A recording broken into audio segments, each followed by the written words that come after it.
Let's turn now to the looming budget battle on Capitol Hill. House Republicans are trying to push forward with a high-stakes vote today after advancing a sweeping budget blueprint that lays out funding for President Trump's agenda. It includes $4.5 trillion in tax cuts and at least $1.5 trillion in cuts to mandatory programs, which include Medicare.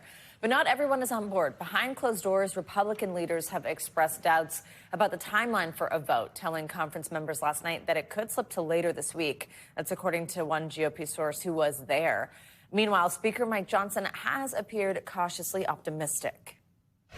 We're going to get everybody there. This is a prayer request. Just pray this through for us because it is very high stakes, and everybody knows that. And as we were talking in the hall guy a little while ago, somebody noted a couple weeks ago, the thing about having a small majority is it brings great clarity. It's clarifying, you know. I don't think anybody wants to be in front of this train. I think they want to be on it. With a razor-thin majority, House Republicans can only afford to lose one GOP vote if all Democrats vote against it. So let's bring in NBC News Capitol Hill correspondent Julie Tsirkin. Julie, last night it seemed like the list of possible Republican defectors was growing. Talk about why some are still on the fence. Does it look like they could actually vote on this today?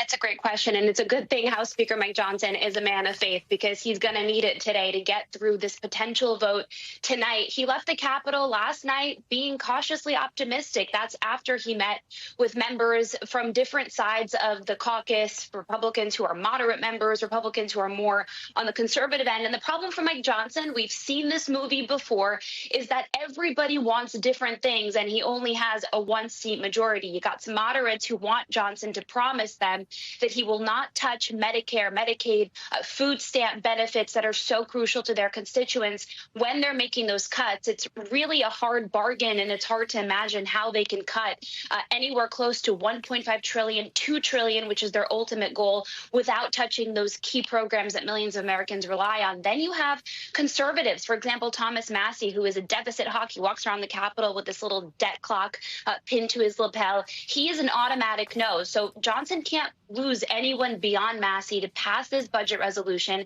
and get President Trump's agenda moving. Plus, of course, you have the pressure coming from the upper chamber, the Senate, that managed to pass their version of a budget bill. That's certainly squeezing Johnson here, too. Julie, so where does this leave? Tell us more about Democrats. Do they have any leverage?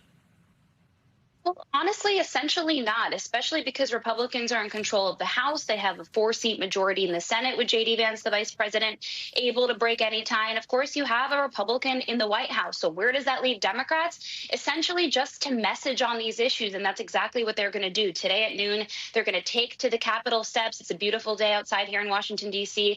And they're going to make sure that people around the country know that Republicans are targeting these key programs. They don't even have to do that work for them because we've seen those town halls around the country where constituents have been frustrated by these cuts that Elon Musk's Doge, as you heard Aaron talking about, have been taking to the government, a chainsaw essentially, as Musk wielded last week at a conservative political action committee conference. And so Democrats are going to continue messaging. That's all they really can do, and throw their hands up and let Republicans deal with it. Julie, let's talk about those town halls. I mean, some Republican members of Congress, they go home to their districts. They're confronted by voters over Doge's handling of federal budget cuts and layoffs.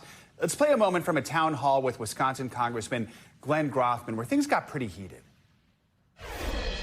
I would like to know what you feel in this issue of an unelected person having so much power. He does not have the ability to do any actions on his own. He just... So these are the members of Congress. These are their constituents. These events are covered by local TV stations, by local newspapers. How are lawmakers responding to the reception they're getting when they go back home?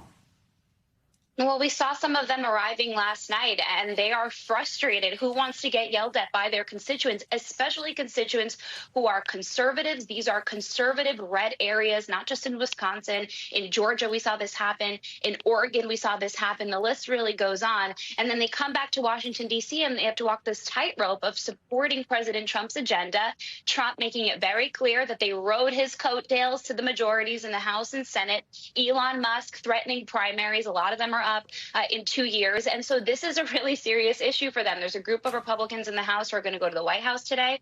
Rich McCormick, for example, a Republican from Georgia who had a brutal town hall last week, said he's going to make some of his concerns known. They want these cuts to be methodical. They want to cut the deficit. These are, by and large, conservative fiscal hawks. But the way that Elon Musk is going about it is not only hurting their constituents, but it's threatening key programs, and thousands of federal workers have been laid off around the country, not just in D.C.